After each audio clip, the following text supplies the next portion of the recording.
আজ দুপুরে কেন্দ্রীয় মন্ত্রী তথা বিজেপি নেতা সুকান্ত মজুমদার পানিহাটির নাটাগড়ে তিলোত্তমার বাড়িতে আসেন।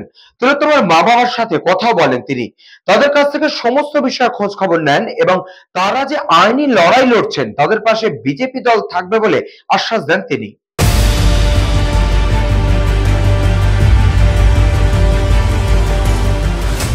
আজ দুপুরে কেন্দ্রীয় মন্ত্রী তথা বিজেপি নেতা সুকান্ত মজুমদার পানিহাটির নাটাগড়ে ডাক্তারি তিলোত্তমা ছাত্রীর বাড়িতে আসেন তার বাবা মার সাথে দেখা করতে। দীর্ঘ প্রায় কয়েক ঘন্টা কথাবার্তা শেষে সাংবাদিকদের প্রশ্নের উত্তরে সুকান্ত মজুমদার বলেন, আমরা বললাম যে কোনো আইনি লড়াইয়ে আমরা তাদের পাশে আছি এবং রাজ্যে শাসক দল যেভাবে একের পর এক বিকৃত মন্তব্য করছে আমি তাদের বলেছি সবে কান দিতে না। এছাড়াও পুরো ঘটনার তদন্ত নিয়ে তাদের মনে যে সংশয় রয়েছে, এছাড়াও সিবিআই এর এক কর্তার বিরুদ্ধে তাদের অভিযোগ রয়েছে, আমি সেই অভিযোগ যথাযথ জায়গায় পৌঁছে দেব।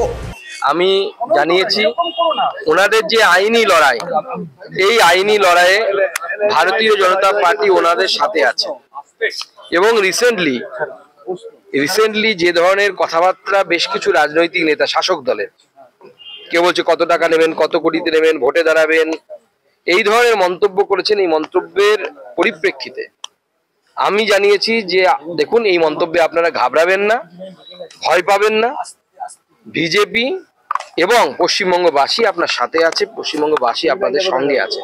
আপনারা যে লড়াইটা চালাচ্ছেন সেই লড়াইটা চালিয়ে যান।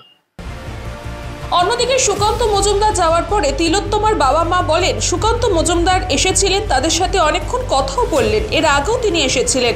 এছাড়াও আমরা একটি নথি দিয়েছি সুকান্ত মজুমদারকে, সিবিআই এর বিরুদ্ধে আমাদের কিছু অভিযোগ আছে, সেই নথি অভিযোগ তিনি বলেছেন যথাযথ জায়গায় পৌঁছে দেবেন। উনি আগে দুবার আসছেন এবং আমরা কিভাবে এগোবো, কিভাবে চলা উচিত সেই ব্যাপারেই আমাদের গাইডলাইন দিল।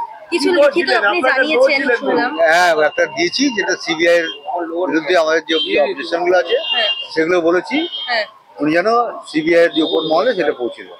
কৃষ্ণা পালিতের রিপোর্ট, নিউজ বঙ্গ টাইম।